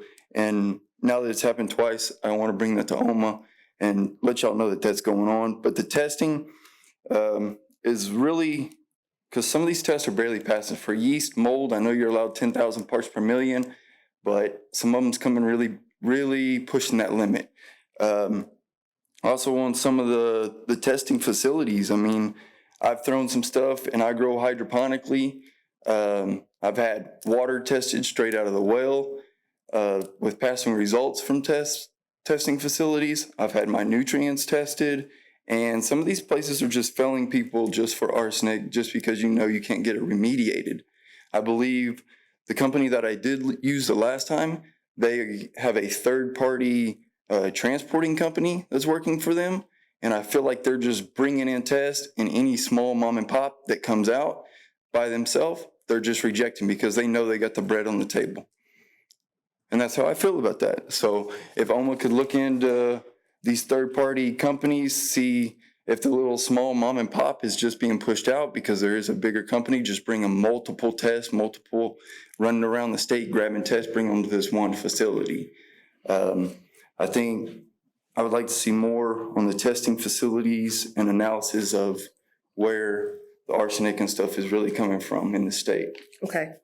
Well, thank you, Cody. I want to make sure that you give your contact info to Naomi before you leave so we can get in touch with you about the metric issue, because that is very problematic. We will definitely be in touch with them on your behalf on that. And as far as arsenic, that is something we're having more access to finding out and figuring out where, as you said, it's most highly concentrated. We know that is an issue with Oklahoma soil in general. And so I'm gonna let the scientist talk. Okay. And I know cannabis is a refiner, so it's gonna uptake whatever it takes. But the most scientists that I'm talking to, they're saying mostly that comes from soil.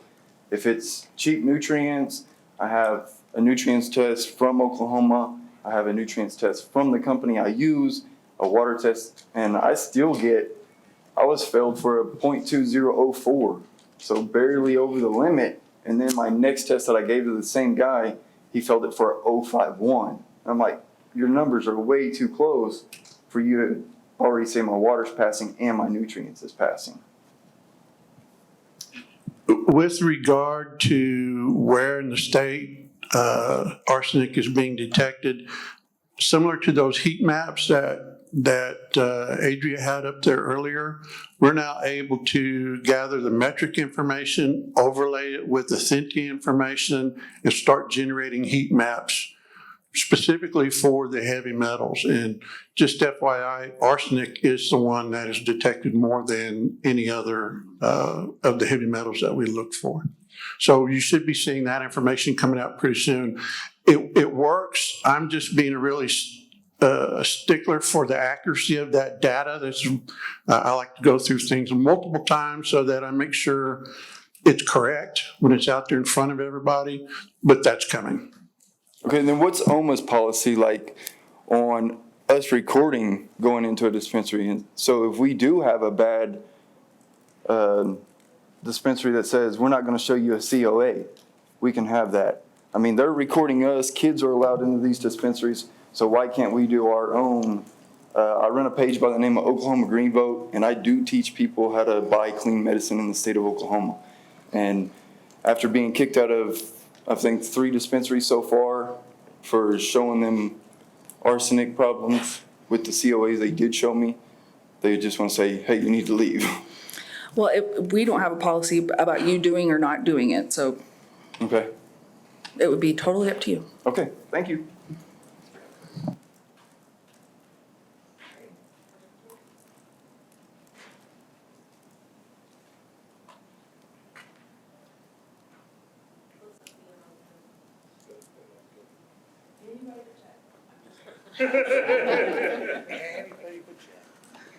Hello, my name is Rochelle. I'm with Ganula Gardens, and I just had a question real quick about something that was brought to our attention not too long ago. It seems like it's a little much, but the metric tags that go into the dispensary, because we do have a dispensary, we've had someone tell us that you have to keep those after the product is gone. You still have to maintain those metric tags and hold them. You can't just get rid of them when the product is gone out of the dispensary. I don't know how true that is, but this is what we have heard through many people.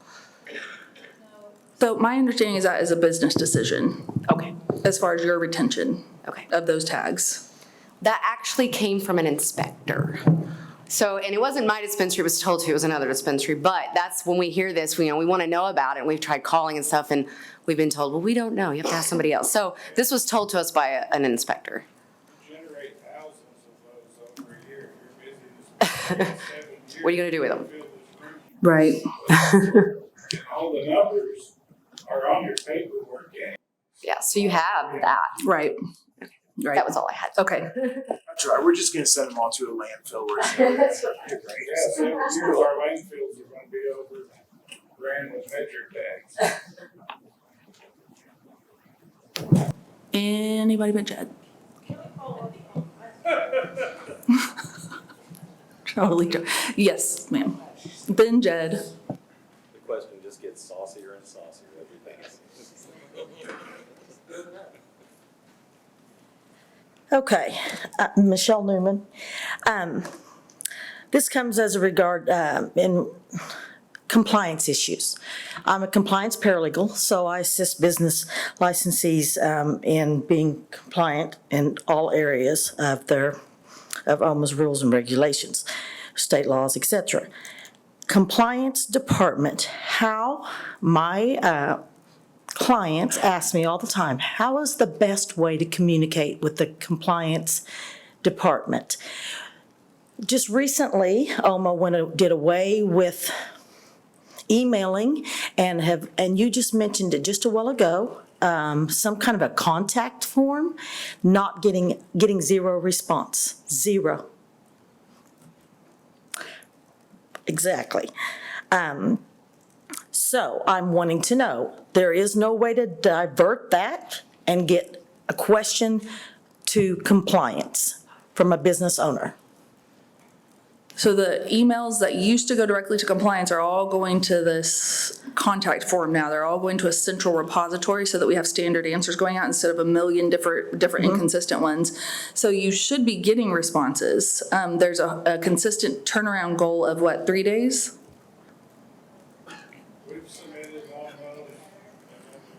So let me find, okay, Kelsey's gonna follow up with you directly. Okay, all right, good.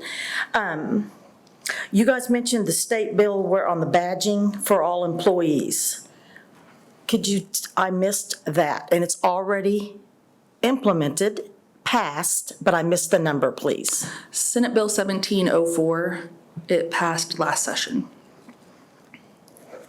Okay. Is that part of the inspections? I believe At it this will time? probably become, no, not at this time. We haven't Okay. even begun the request for contracts process yet. It is in the very I thought maybe I was baby missing something. stages. Yeah. Okay.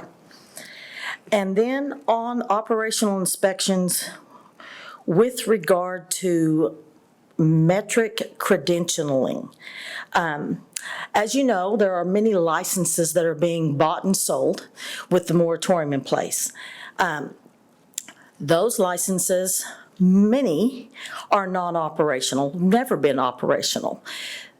The owners that purchased the license from OMMA, even though it is active, they are selling it, and therefore they are not credentialing it. Then when we contact OMMA and said, what time frame do I how long do I have before I have to get credentialed with metric when I'm non-operational? When I got a field over here and I don't even have 4 walls, let alone weed to get tagged. They say we don't know the answer to that. But then again, the legal department is issuing fines of $500 and a threat to revoke and suspend the license for failure to get credentialed. And Metric, which I work with every single day, will not even, it's not that they won't, but they're not in any hurry to get you credentialed. Especially when you're not operational, and they'll want to get your card on file. But OMMA, I don't know that they understand where the difficulty that we're having with metric, and then they can't answer the question that I just proposed to you. And then we have the legal department on the other end issuing the fines. So I'm trying to get some uniformity here. Yeah, and you an do have to answer. be, if you're licensed by OMMA, you have to be credentialed, even if you have 0 inventory. So if you're having trouble with metric, then we need to address that with metric, is the bottom line, and we can work on that. Absolutely. We're having 14 days, 14 days is the turnaround. Yeah. 14 days the turnaround with metric? No, just for us. If you're licensed by OMMA, we give you 14 days to get credentialed with metric. Okay, good. Yeah. That was the answer. I think that's it. That's it. Yeah, thank you.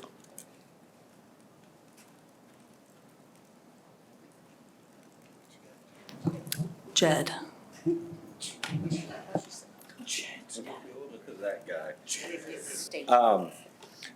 I just wanted to say something about the arsenic that was brought up. One thing is that information is being sought out. There may be information available at some of your other state agencies, such as Department of Ag or DEQ. Arsenic is really prevalent in the water basically west of I-35. So I was growing out there for a couple of years, and that was something that we had to watch. We just wound up landing in a good aquifer as opposed to another, but they actually have water issues with drinking water out there because of those arsenic levels. So that's something to think about. And I don't know, maybe some of the other state agencies, other state agencies have some information like that. Again, I know that y'all really can't comment much on State Question 820, but I can, and so I do want to clarify the one question that was asked, and that's real simple. Well, folks need to know what to expect, and again, I agree with the director that everyone should read what is in there and know what they're voting on. And so what I can tell you about what is in 820 for licensing is it's really pretty straightforward. If 820 passes March 7th, 90 days from that date, which is June 5th, the law goes into effect as it is written. OMMA then has 90 days to come up with a duplicate set of regulations, application process, the whole 9 yards, to have a separate license for adult use. They're given 90 days to have that together, which would be roughly September 5th. There is no specification as to when OMMA has to start accepting license applications, however. So, we've seen in other states where that created a 10-year stall out. We can only speculate from there. The final piece on that of what is in 820 is that only entities, not license holders, but entities, only entities who have had a commercial MMJ license a year prior to the date of the effective act. So that would be June 5th of 2022. So anyone that's, say, rushing on the back end before the moratorium, those may or not apply. What happens with license transfers from entity to entity, that's kind of up in the air. But you would have had to have had an MMJ license a year prior to enactment, so prior to June 5th, 2022. Ultimately, what everyone should know, and it goes back to something that has been a theme here, is that there is a lot of this stuff that is completely outside OMMA's control and will definitely be squarely in the hands of the legislature. So whatever the results are on March 7th, folks, talk to your legislators because, they'll be the ones that could make that adjustment if those things need to be adjusted.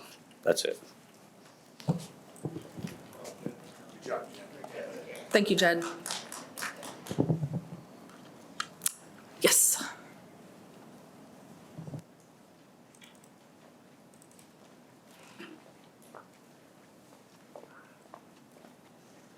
Hello, Janice Dollins.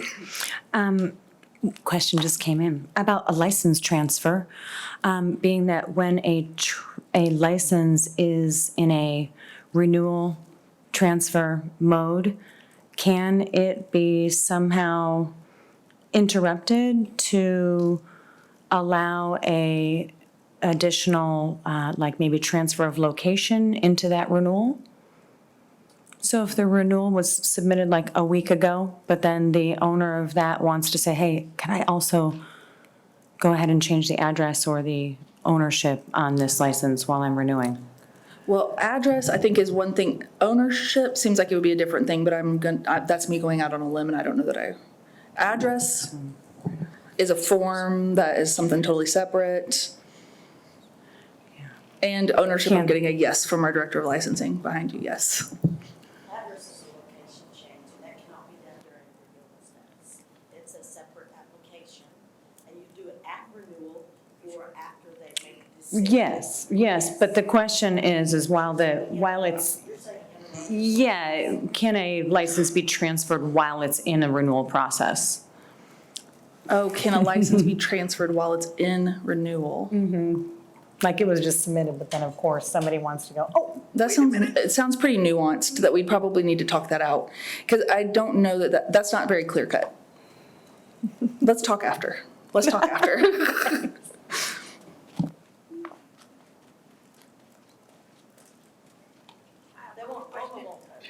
Interrupt the review process, is all that I'm saying. Saying yes, I don't know. Every set of facts is different. I don't want to say yes or no right here when I don't know all the facts. Just say it. Pick a side.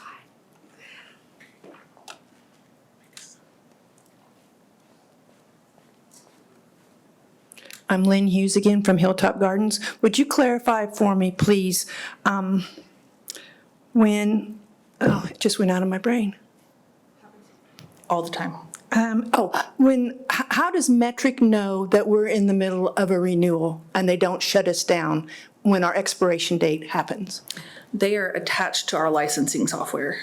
So do we have to notify Metric when we renew, when we're in renewal? No. And let them know they're not going to shut us down on our expiration date? No, they're however software things work, they're connected. Okay, thank you. Yep.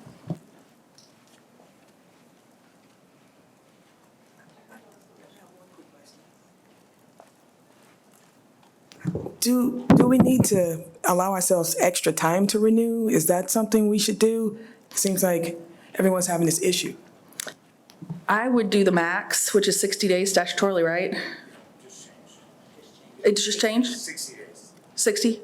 We can start our renewal 60 days prior to our expiration. I just said 60, didn't I? Yeah, but it just changed for us, it was 30. It was Oh. 30. Okay. But I did say 60. You did say 60. Okay. No, I was Making sure. Okay, so I would start, yeah. I mean, I would always do that just to be sure. And yeah, yes, that would be my advice. Set a calendar reminder every year to do that. I just want to say that I tried to sign up for the metric course that's associated with this, and it wouldn't let me sign up. So there's that. Just show it. It was very easy Well, to it's sign up for all webinar. the OMMA, but it kept telling me it didn't know my password. I don't know, whatever. Yeah, I mean, but I'm just saying, metric hates me, and it wouldn't even let me sign up. I'm pretty sure personally, at this point. Do we have any last minute questions or OMMA employees that would like to say anything specific to dispensaries while we have people in the room? John? I just have one question. Do I need to stand up? Yes, please. Is there, sorry, John Kumbis, that's my name, okay? Hi. Is there a reason why OMMA has 90 days to approve, but we only have 60 days? Can we do the 90? Or can you change it? You know, that's a mystery that I'm not quite sure. It's statutory. Yeah. It is? It is. It's Okay, statutory. well, there you go, that's my question. I'm not quite sure either, though. I'm not sure what that conversation looked like when it happened. So, He was probably Ron Durbin. it's, it's a. Bring a t-shirt? It's a conversation, though, that we could definitely, that's one of those things we could bring up to the legislature and say, hey, it would make sense if we had the same amount of time on both sides. Yeah.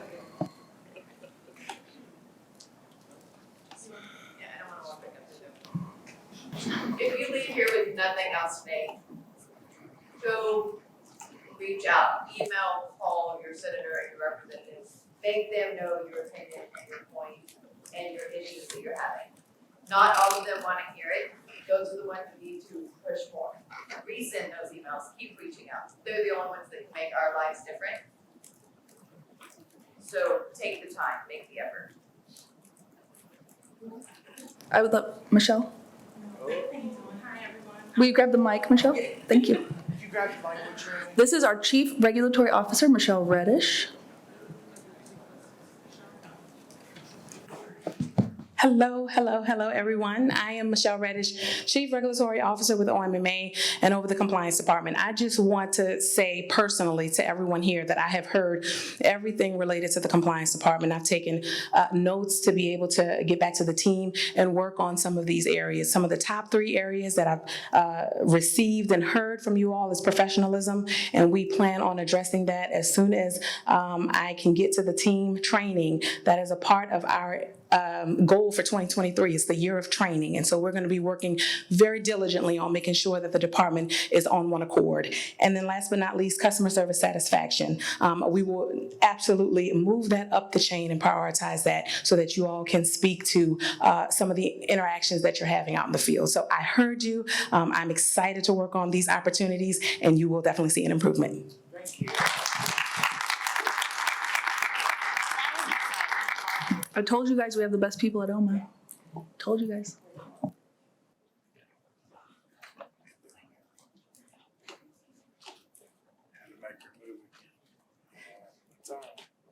Chris Taylor, Ganula Gardens.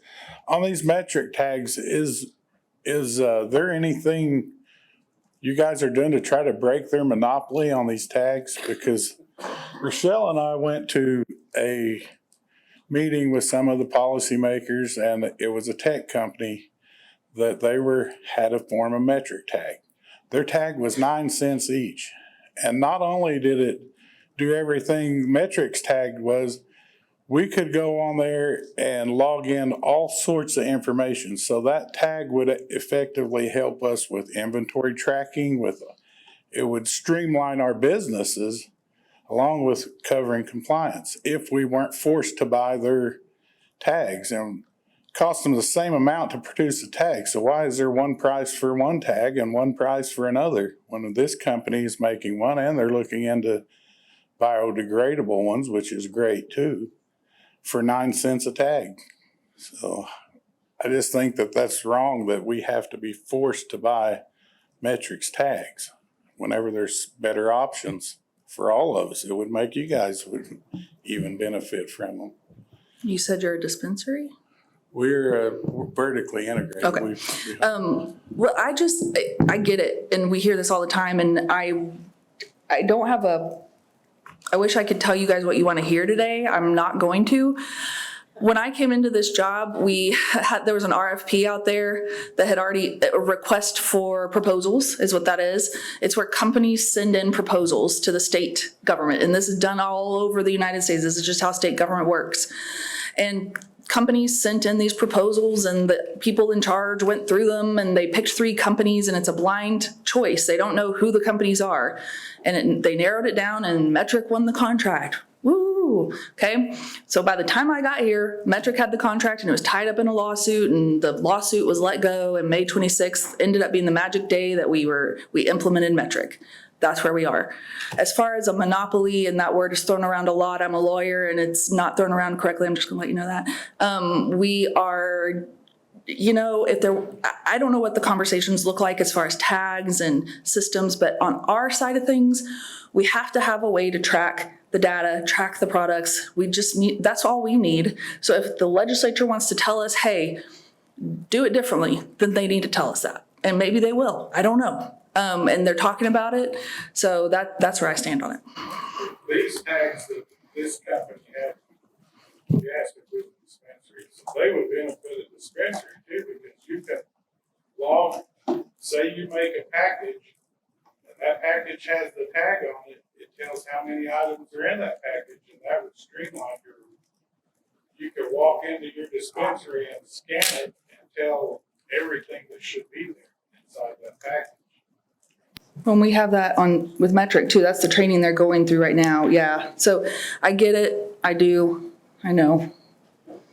There's nothing I could say. Now they can have COAs. The customer could come in and scan this tag with their iPhone, and it would pull up everything they need to know. Did they submit an RFP when Oklahoma requested it?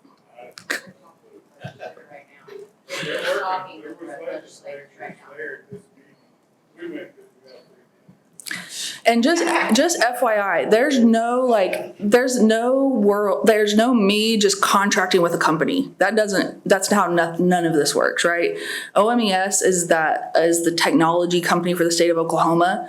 They work to choose vendors for state agencies. They have the procedures, the processes, they do all of that. They're the experts and they set out all the state laws, all the processes, they do all of that. So, anyway, that's, people call and email and text and hit me up on LinkedIn all the time wanting to sell me products. That's just not how any of this works. So just so you guys know, it's not how this works.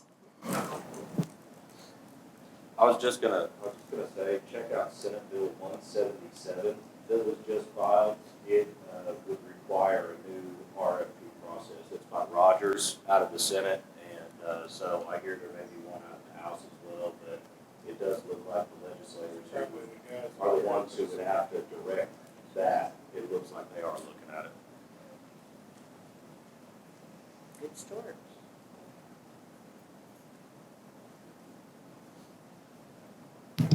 All right. Thank you guys for coming. We will adjourn. This will be uploaded onto our YouTube channel after it's all done. Thank you.